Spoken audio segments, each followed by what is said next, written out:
Oh, yeah, and I think Botani's internet is having a little bit of the difficulty coming on live.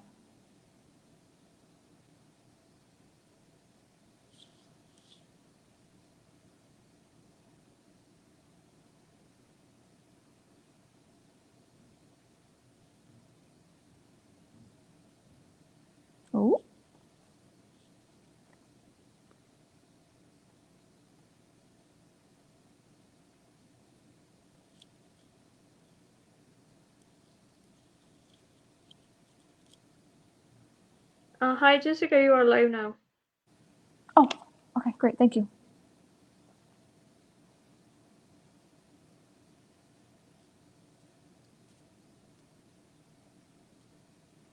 Hello, good day to you all. My name is Jessica Lee, and I am the lead ambassador for the International Youth Conference. I am very glad today to convene on this panel discussion on youth actions and also how to amplify youth actions to serve, lead, and innovate. I am from San Francisco, California, the United States of America, so it's still pretty early for me, but I'm sure that it's afternoon or even late evenings for you, or even just well into the noon time. So greetings to you all. And I want to express my gratitude to the International Youth Conference and partners for organizing the event to celebrate the milestones of youth engagement and global goals contributions, while also reflecting upon ways for strengthening and improving capacity building and community building. I am honored to convene as the lead ambassador, but I am also coming in as a member of YOUNGO, which is the Children and Youth Constituency of UNFCCC. I aim to amplify the values of education, community service, and social advancement to empower and generate insightful discussions and meaningful actions, as we highlight all 17 SDGs, including SDG 13, climate action, SDG 3, good health and well-being, SDG 11, sustainable cities and communities, and SDG 17, partnerships for the goals. SDG 4 is on quality education, which is really important in climate education and also ensuring quality education is equitably accessed by all members in society. Just to give a little bit of statistics about the International Youth Conference, for the previous conference and my engagements, I reached out to more than 50 colleges and universities and over 60 contacts. My availability to answer questions, be present at social calls and the conference, and plan and organize events contribute to a dynamic and insightful conference. With effective ambassadorship, the conference reached a number of viewers well over 500,000, and the number of registrants surpassed 10,000. The statistics indicated a highly successful conference with youth empowerment at its core globally. And for the current youth conference, the achievements that we have had is we reached registrants of over 23,000, and we reached live audience of over 500,000, and we have plus 1.5 million engagements throughout the conferences. Because of my dedication and commitment to working on the SDGs, leadership building, youth empowerment, and community building, I have been recommended to become a core organizing member for future conferences. I hope to bring an equal and yet amplified momentum and contribution to the International Youth Conference and community and public service works, working on the SDGs and social advancement. As an ambassador for Unite 2030 and leader of Cohort 7 Youth Delegate Program, and Chief of Staff of the UNA USA, which stands for United Nations Association of the USA Chapter, National Intergenerational Model United Nations, I highlight equitable youth representation and intergenerational representation and participation in working towards SDGs, having a clear understanding on the United Nations process, leadership building, and civic engagement and political participation. We have garnered wide support for these initiatives and expect to see positive impacts on educating about and raising awareness on youth decision-making at the leadership table. As I work alongside changemakers and aspiring champions locally, nationally, and globally, I build rapport in global youth connections. And just one connection that I made, for example, is I connected the International Youth Conference with the Unite 2030 Global Youth Community so that we can work together and find ways to collaborate and create synergy to amplify youth-led and youth-centered community building initiatives and missions and goals. As founder of the Climate Education Service Project, chair of Climate Reality Project Bay Area Chapter's Young Adults team, and a member of the city's Heat and Air Quality Resilience Project, I bring awareness to local community response regarding extreme heat and various climatic, environmental, and oceanic topics. I am organizing a webinar on extreme heat and public health, and currently we are trying to think about more of the webinars. One of the webinars that I held related to extreme heat and public health, it was on July 16th, and it was a highly successful webinar because medical professionals, including physicians and also UCSF pediatricians, they were able to convene on the discussion. And the webinar aimed to explore community response initiatives, tips, and public health topics related to extreme heat temperature, ways to innovatively keep cool and maintain healthy living while minimizing emissions to the climate and environment, or highlights of the webinar. I hope to organize more of the webinars on this topic because in my local community, we are experiencing extreme heat, drought, wildfires and forest fires, and also earthquakes. And on the East Coast, we are experiencing natural hazards. And so it would be really great for us to raise awareness about the impacts that these natural hazards are having related to our local communities, regional communities, and also how it relates to the international communities. So community response is one that I am emphasizing. On September 17th, I also organized a cleanup event with local non-governmental organizations and community leaders to clean up a section of the neighborhood in San Francisco, California. A fundraising luncheon was also scheduled thereafter. Both events were received with great enthusiasm and accolades. I live in a metropolitan city, and the global pandemic has disrupted social livings and interactions. For youth and young adults, there are less active community engagements. I hope to continue working in local community efforts to uplift and empower the young generations to work in community initiatives and also contribute to the community by recognizing their authenticity and using their talents, applying their talents and skill sets to advance community goals. My works are amplified at the global level as I am also a member of the Children and Youth constituency of UNFCCC, specifically working on SDG 13, 14, 11, and 5. And just to give a little bit of the statistics on the Children and Youth constituency of UNFCCC, well up to February 2022, we have submitted 11 submissions through the UNFCCC submission portal. And since 2011, we are formalized as a constituency. And it has been a platform for thousands of changemakers, champions, advocates to work on climate actions, to collaborate, and to connect. And recently, the constituency has been awarded as the finalist for the United Nations SDG Action Awards in the Connect category. We are very much honored to receive the award, and we would like to thank the United Nations SDG Action Campaign for your support and also for the partner support, because all changemakers, finalists, and winners have done so amazing on amplifying community building and also on promoting for a common good. And we are glad to be a part of flipping the script to act for SDGs.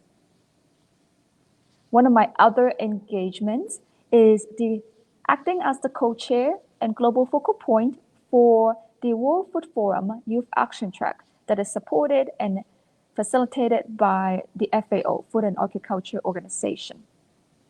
I aim to amplify youth action and also influence in food security and the agri-food systems.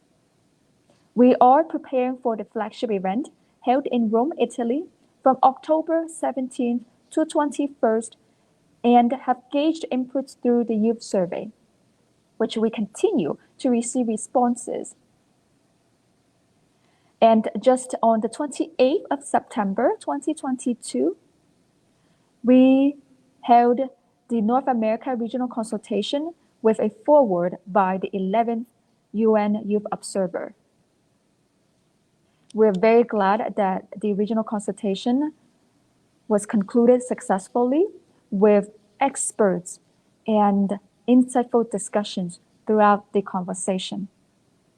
And please stay tuned for the consultation report, which would be released and also underscored during the flagship event in Rome in October. During the 2022 UN Oceans Conference, alongside youth representatives, we greeted and met the FAO Director General and the Deputy Director General and their staff to discuss many pertinent topics, including food and food systems, science and scientific research, aquaculture and fisheries, dietary preferences and traceability, and agri-food systems. And all of these topics have been highlighted during the North America Regional Consultation, along with a discussion on the youth surveys and also on the top 5 priorities that we highlighted as a result of the compendium analysis. And as for me, myself, I am really glad that I get to engage in different fora across the different spectrums, for example, locally, regionally, and nationally.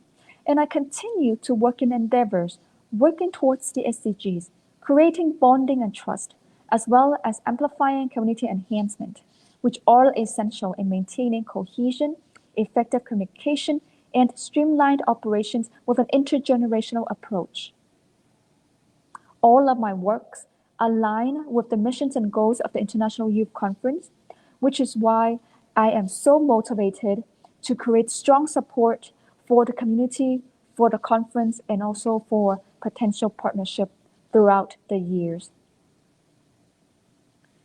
And one unique approach is to explore cultural, familial, and community practices that can help to expand the capacity building and also expand the intercultural communication amongst all of us. Because as we live in the global community, and as we are still living in the midst of the global pandemic, our lives have been turned upside down. And now we are really trying to get back on track, but we cannot do this alone. We have to do this with our families, communities, neighbors, because as we, for example, are faced by a natural hazard, some of the residents, they may live or even work in communities that have been constantly affected by natural hazards. And how we are able to respond as a community together, as a support to each other, is really important in how we can recover better and more sustainably. We can discuss frameworks and projects that focus on all SDGs or just one or two SDGs, because one small step can lead a great way in achieving for the greater good.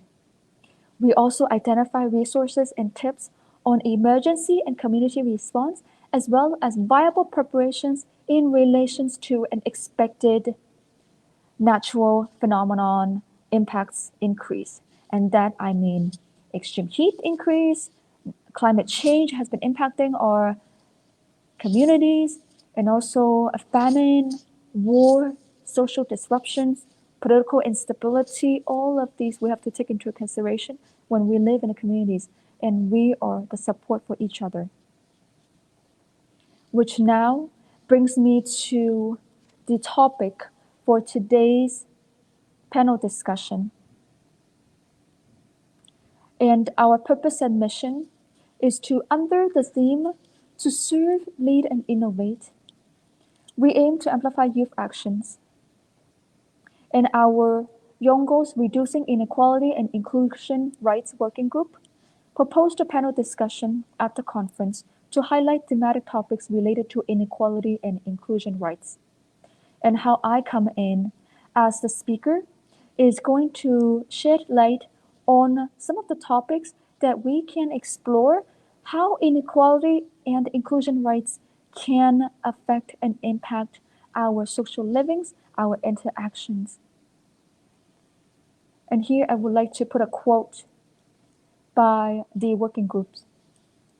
In a world which could be more inclusive and diverse, we encourage to change the narrative for an inclusive, diverse world where no one is excluded from climate change and the climate crisis as we join the mission for justice.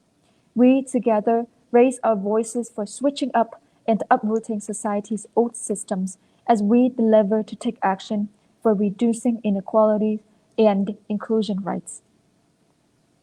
Topics of the discussions that we convene during our working group can include the following: neurodiversity awareness, disabilities, hidden and visible awareness, inclusion rights, reducing inequality and equity, diversity, racism and discrimination, social class barriers, gender equality, gender balance, and climate migration, youth barriers and challenges. At the constituency, we have over 20 active working groups that focus on different themes.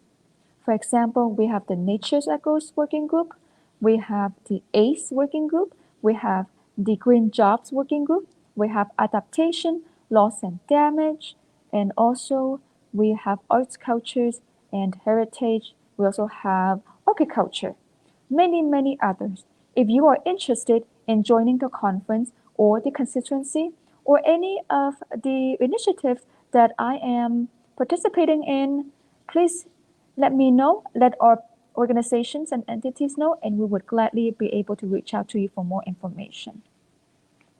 And on the topic of reducing inequality and inclusion rights, we are aiming to create an inclusive environment where all of our backgrounds, diversities are appreciated and well brought into the foreground. Here we have some guiding questions on how we can convene on the topic of reducing inequality and inclusion rights. First question we have is, how do we envision the concepts of service, leadership, and innovation in our respective fields while faced with inequality, unequal access to resources, and an exclusionary environment? One, the definition of service, leadership, and innovation. As we continue to live in a resource-limited community, we have to think innovatively, creatively on approaches and initiatives that can help us to live and work and interact sustainably. For example, if I am living in a drought-stricken community, we need to think about ways to save water, to save energy, so that it is less energy and water intensive for our communities and also for our grid and for our continuous living consumption and production behaviors. We might even need to change our behaviors. In California, we have had multiple alerts, flex alerts, sent throughout the state to alert us on saving energies. And some of the ways that we can save energy is one, use natural energy, meaning sunlight. So you can work during hours that sunlight is the strongest so that you can minimize turning on the lights, and aggregately we can all save energy, and that is going to have a relief on the energy grid. And then secondly, if we are washing and using water intensively, we can try to avoid doing so in peak hours so that we can spread out the consumption just so that it is less intensive for our providers and also for ourselves. And then thirdly, some of the ways is to get together with the community, and we can have cooling areas, cooling systems, instead of every one of us turning on the air conditioning AC in each and every one of our respective homes. Provided that we meet the healthcare and also the health protocols, we can all gather in one spaced out and safe environment where we can all work under a cool environment. And this has been proven to be effective in other communities when people are actually gathered in places that have strong cooling systems that are sustainable and also that are less energy intensive. And as youth, we have much more work to do because we are the current leaders and we are the future leaders. We need to shape how we want our well-being, how we want our community to be, provided that we are working towards a common good and towards a common goal. And this is what I call service, leadership, and innovation. As for me, myself, I work in the local community. I also mentor youth, especially high school students, on how they can better write their resumes, cover letters, and just to give them guidance on how they will be able to successfully create and map a roadmap that works best for them, because each and every one of them has talent, and it is us, the mentors, that need to guide them, that need to lead them in a way that they can shine best and that they can turn weaknesses into strengths and strengthen their strengths and also make them a more well-rounded candidate. Especially when we see more competition in the job force, in the workforce, in schools, in the community, we need to have an amplified focus on education and also on community civics participation.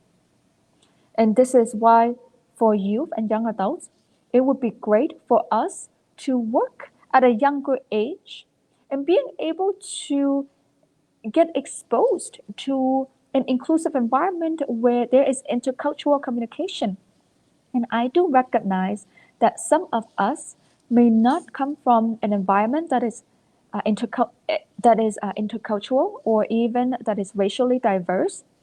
And that is not a problem because our environment shapes how we behave, how we communicate, how we engage with others, as long as we have the mindset, we have an open mind to communicate with others, even when they have a different religion, even when they have a speak a different language, even when they have different majors, different disciplines than us, different concentrations of focus, that we need to learn how to adapt and also co-create the community with the different people that we see and also the people who have different backgrounds.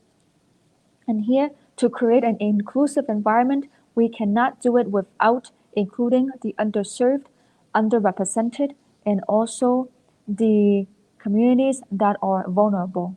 We need to include them because we are living in environments when all of our perspectives count. And we need to learn from them just so that we know their stance. And also from their engagement with us, we're able to create a community plan, for example, an action plan that works best for all of the communities. We might not able to benefit everyone with the community plans or action plans, but what we are able to do is at least we are able to create that platform for all participants to convene and to civically engage with their public officials, with their ambassadors, community ambassadors, and even amongst themselves. That's why in the community that I have, we have block parties, we have street parties, we have neighborhood celebrations, we have cultural and also religious celebrations throughout the whole years, because we understand how important diversity is to our community. I live in a very metropolitan city, and it is amazing how we have different foods in the community, and we speak different languages, and many of us are multilingual. Multilingualism is going to be an asset to the communities. If we use it right, if we apply it right, we are going to elevate and uplift the community, because one, we are easing communication. Secondly, we are lessening the cost, because instead of hiring an individual that may come from different parts of the world, we may even need to take into account of their work schedules. We have somebody that is local, and the person can speak the same language and can translate. And so just think about how much convenience that can do, and how much economy and economic gain we can have by just including our local communities, our local peoples, our local residents. And if we are able to find ways to incorporate their talents, we will see an elevated and also a strengthened capacity building in the community. And in terms of inequality, we need to take a look and see how we are able to equitably and equally distribute resources in our communities. And so sometimes we might be giving the same access, so we might be giving an equal access, but the resources might not be distributed equitably, meaning that some members who need the resources the most, they might not be able to get the amount that they need in order for them to be made better off. And so here we would like to emphasize on equitable distribution, but also on equal access. And this can be equal access to education, equal access to food, and equal access to nutritious meals, equal access to resources, public funding.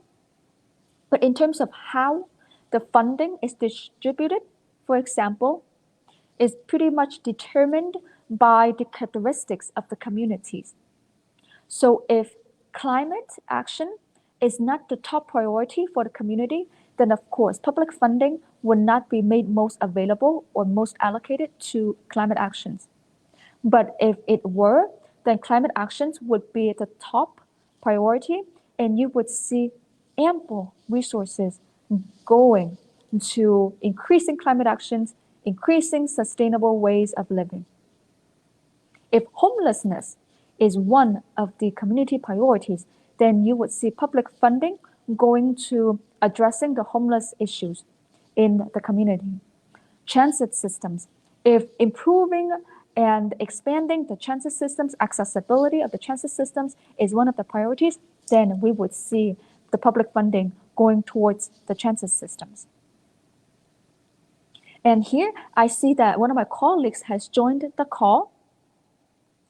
Hello, greetings to you.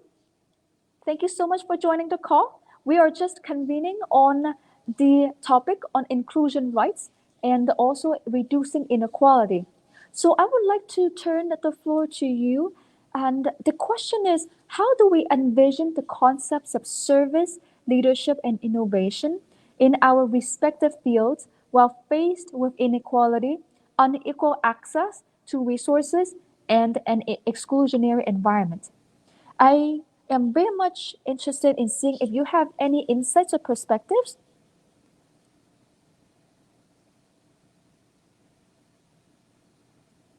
And please welcome to introduce yourself. And thank you so much for joining the call today. Hi everyone. Am I audible? Yes, yes, the audio is really myself, good. Thank you. Myself Vikas Yadav. I am from UP, India. Basically, I work as a journalist in India. uh, on the climate change as a climate change reporter or filmmaker. I was the part of the COP24 in 2018, and from that now I was inactive just because of my studies and some personal issues like health issues. So this is my first call with you. Also, I'm not going to tell you a lot more, just like you or anything else. I'm just here introducing myself and try to build a good conversation with the group, and we'll learn a lot from you all. Thank you for having here. Wow, that is so great. Thank you so much for joining us from Asia Pacific. I am from San Francisco, California, the US, so I'm in North America. So this is an intercontinental discussion here. And Okay. I would very much like to get some insights from you on, based on your backgrounds and also as a community leader, how do we envision the concepts of service, leadership, and innovation in our respective fields while faced with inequality, unequal access to resources, and an exclusionary environment, if there is one? Yeah, I would like to suggest some things as per as I know that it is an era of innovation and recycling. So we just need to focus on that how we are planning our next things. Just like I would like to tell an example here for the with the concept of the technology that we people use a lot of internet in our daily routine. So it must be a kind of innovative technique that I'm going to discussing here, that is heat of the data centers. So you must be know that how these kind of things work at a back end, like data centers heat, or you can say if we talk about, actually I'm not very but experienced or expert in the inequality, or that is all things. So my portion is about climate change and how we can tackle and how we can re-innovate things to tackle these things. So I'm going to tell all these things in in respect of the climate change. So I would like to suggest some ideas with the heat of the data center. How can we can use that data centers heat as a reusable energy or renewable energy from data centers heat to the electricity, that there is a certain method. So we'll discuss more about this, because if I'm going to tell these things, so it will take a lot more time, and you people must have scheduled something to talk more. I have that kind of proposal or that kind of report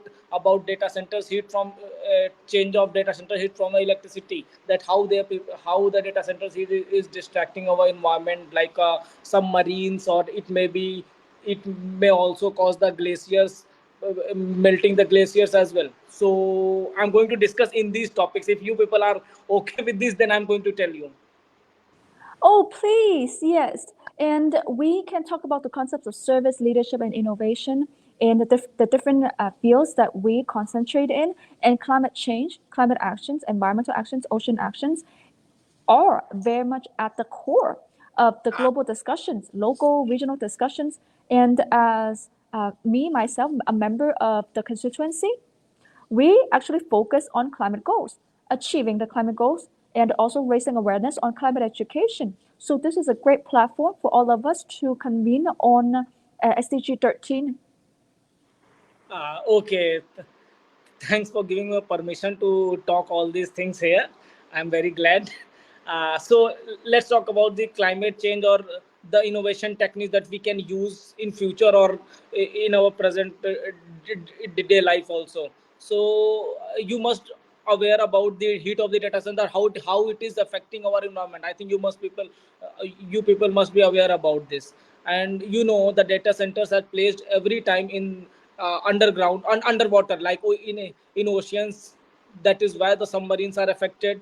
In a cold place like a glacier or anything in the mountains, where a lot of you can say the snowfall is uh, irregularly snowfall can be seen in that kind of place, because the data centers heat is always 50 degrees Celsius greater than the average temperature. Like if the normal temperature is 40 degrees Celsius at any surface, so the heat of the data center must be around 80 plus on around 90 degrees Celsius. So there is some technique used in Europe also. It is going to circulate from other countries, from Europe to other countries soon. But at present there are only, I think, two or three. I'm not very good in data as well, but I think two or three tech IT companies are using this. They are maintaining their data centers in a public place, and they covered that place by their primacy,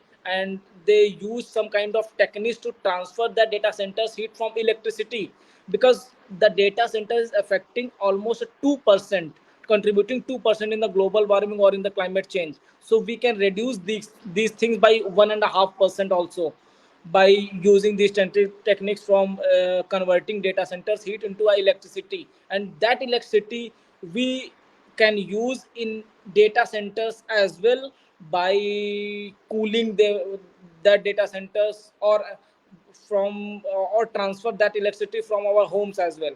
So this is kind of some technique. I do not have that proposal letter at the moment, so I can explain in details. uh, will definitely explain in details whenever I will have that proposal letter, because I'm not in my home at the moment, so I'm not unable to show you that papers as well. Oh, yes. But And we'll what we discuss can more. do But is, we'll discuss more about these things and these innovative techniques in either as it is in technology, either as it is in agriculture, because I'm in a daily routine to covering these kind of stories, innovative stories or development stories in my day-to-day life. So we'll discuss more in the near future as well. and what we can do is we can continue the conversation, and please add more of the insights through social media. So after we end the discussion here, we can actually hop on to a social media and continue the conversation, and using hashtag IYC6 and also hashtag serve, lead, and innovate, so that we can continue the conversation, and especially the fact that with our constituency, our members here, and we would be able to have an inter-organizational discussion on climate change, how we are able to envision the concepts of service, leadership, and innovation continuously. What do you say about that, colleague? Yeah, definitely. I'm going to tell you all these things with my. I'm going to discuss all these things with my colleagues and also with my friends who are not working with me or who will work in near future with me. So definitely, I'm going to tell all these things, discuss all these things with them. That's great. And speaking on that, yesterday I had the honor to attend a local event, and one of the speakers, she was emphasizing how we can actually start locally and also informally by talking to our friends, by talking to our families, and that You can. are sorry to interrupt you in the middle of the conversation. I'm just wondering, you are attending a loco event or alcohol? I'm actually very much confused between these things. Oh, please excuse me, local. Okay, sorry. Look. So just yesterday, I had the honor of attending a local event, and one of the panel speakers, she was discussing how we can bring awareness to topics by informally talking to our friends, by informally talking to our family members, by also informally talking to our communities. It does not even have to be a very formal setting. It can just be a side event, a side conversation, and say, hey, what do you think about climate change? What do you know about climate change? And what your thoughts are on climate change? I A would lot of like to add times, some things. I would yeah. like to add some things about the communication of the climate change. That during my studies, we people were working with some local organizations in India. So we were trying to build a climate education at a rural level, like in a primary schools in India.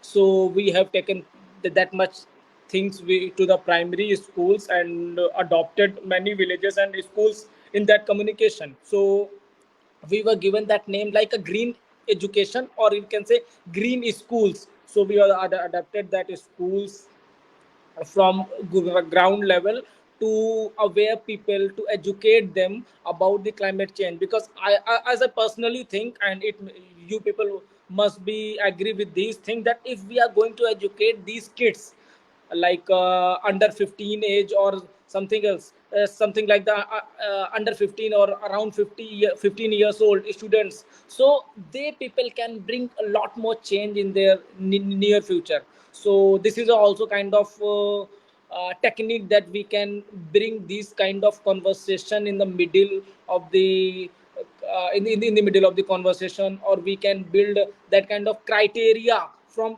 rural level to urban, or to urban level in a at ground level in a primary schools, or you can say the because as I know, there is a zeal to students who are under 15 or around these years. They people learn in a good way. They people can learn fastly, rather if we compare to the elder one, or if we compare to the older one.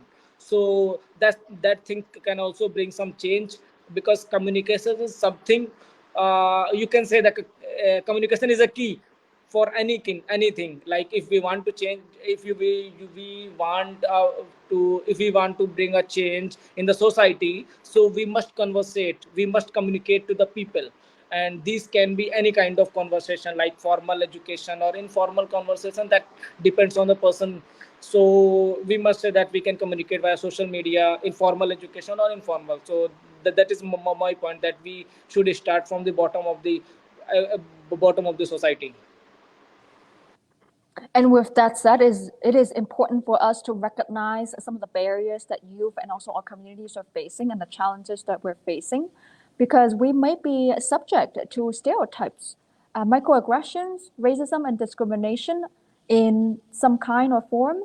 But it is a collective effort, but it starts individually on tackling and also addressing these barriers and challenges, and also these inequities and inequalities that we see in the community that we face.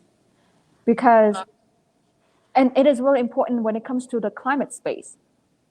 So Yeah, youth, I'm totally agree, because sometimes inequality brings climate refugee concept as well, that a relocation or the refugees can be found during the climate crisis as well. And you can include that kind of inequality concept in the climate refugees or climate crisis as well, because in a rural family, either it is in Asia or it is in Africa, we can say sometimes the gender discrimination also the gender discrimination can be the cause of these things as well.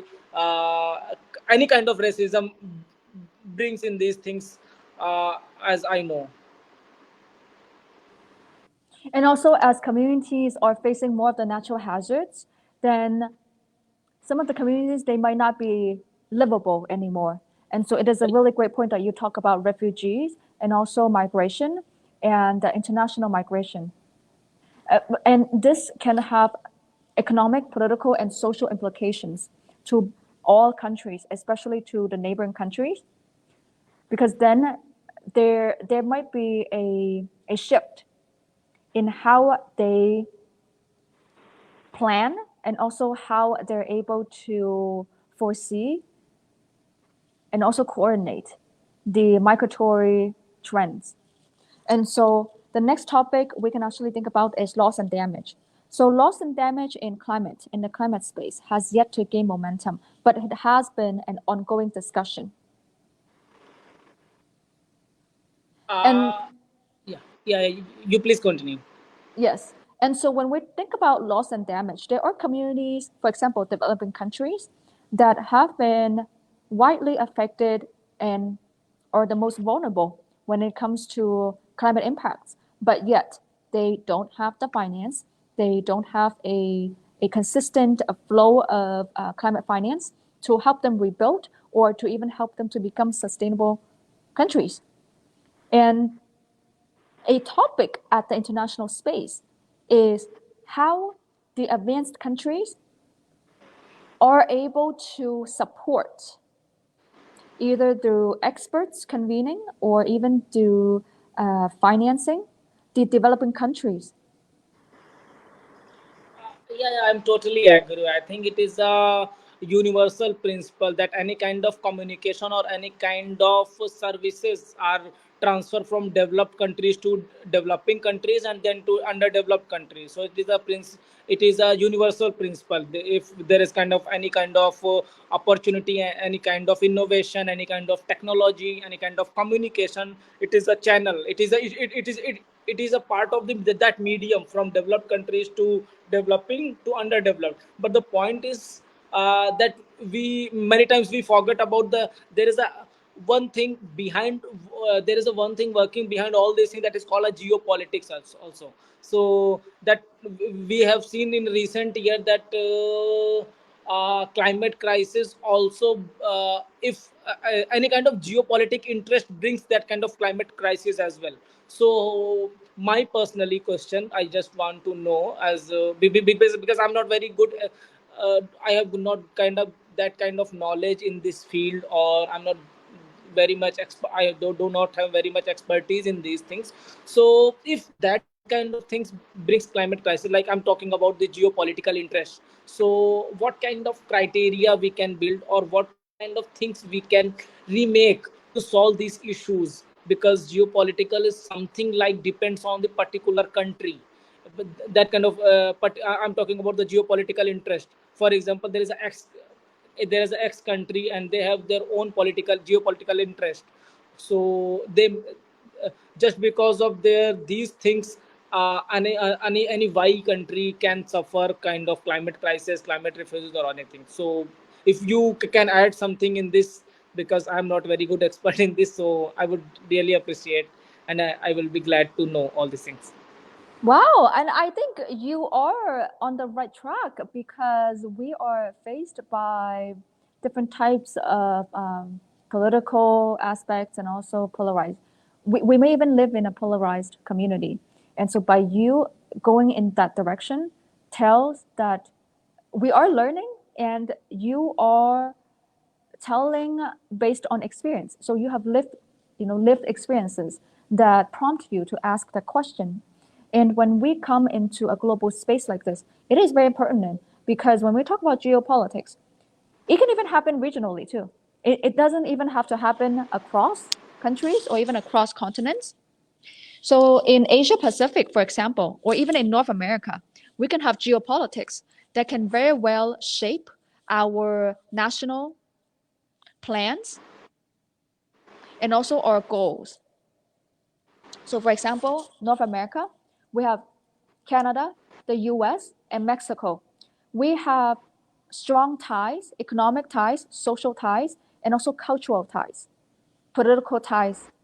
But how we're able to find that balance while also knowing our interests, while securing a peaceful and just interaction amongst the three different countries, that is going to be an ongoing discussion for all leaders. And when it trickles down to our civil society organizations, public sector, private sector, community members, champions, advocates, activists who work on the ground, who work at the grassroots level, we need to, one, be very well informed about what we need.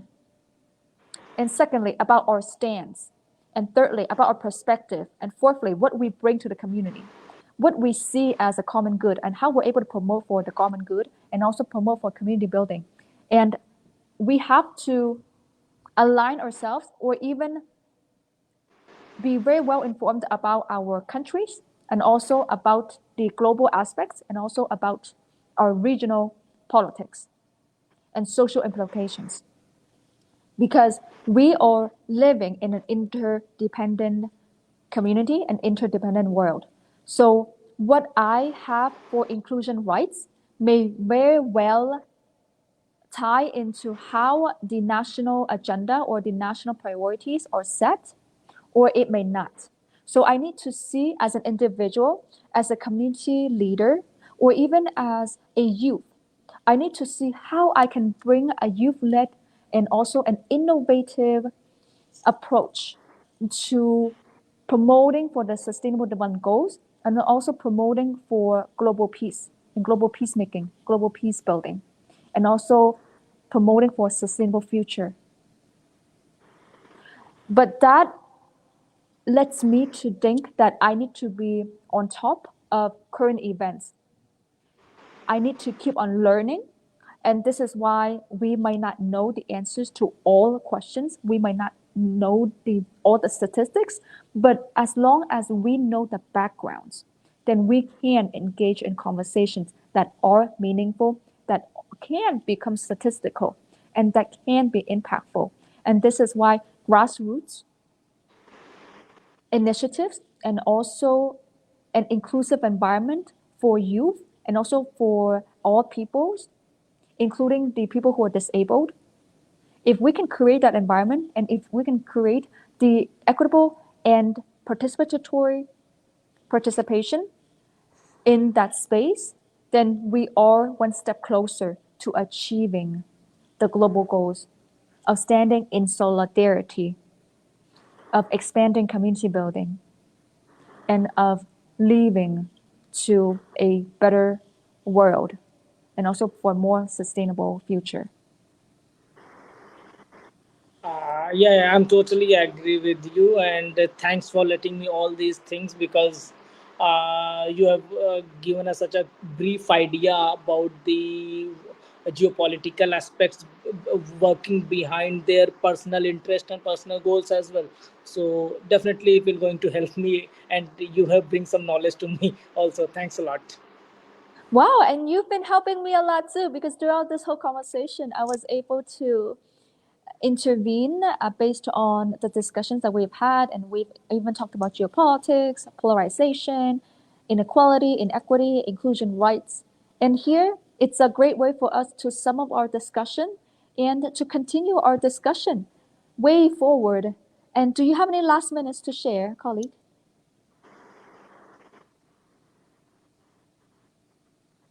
And any last comments and inputs? Yeah. I will just want to conclude my conversation here because someone has already messaged. I think it's Priyanka has said that only 10 more minutes are left for us. So this is the thing that I'm going to tell you that we just need to focus on the history that whatever had happened in the past because all these things are always happens at a repetitive mode, so we just need to focus on these kind of things and need to also discuss the public policy and a public platform, not only in that kind of AC rooms or some delegates are come at a AC room and they will discuss about the public policy, and the people will bring the people claim that they will bring change by these kind of policies, but I think we must be aware about the local issues and the grassroots level work also. The we people must include the voice of the local people. I must say that the every voice is mandatory or every voice is important, and if in the aspect of the climate change, because everyone is a part of this and everyone is going through the in this era of climate crisis. So as I said that every voice matters. And that is right, localizing the SDGs and also engaging in both informal and formal settings to continue the conversations, to serve, lead, and innovate, and to act responsibly and also to achieve for the common good. Thank you so much for leaving us with the great commentaries, and I hope to see you soon. Thank you so much for joining us. Thank you, audience. Have a great Thank day. you all. Thank Thank you very you. much.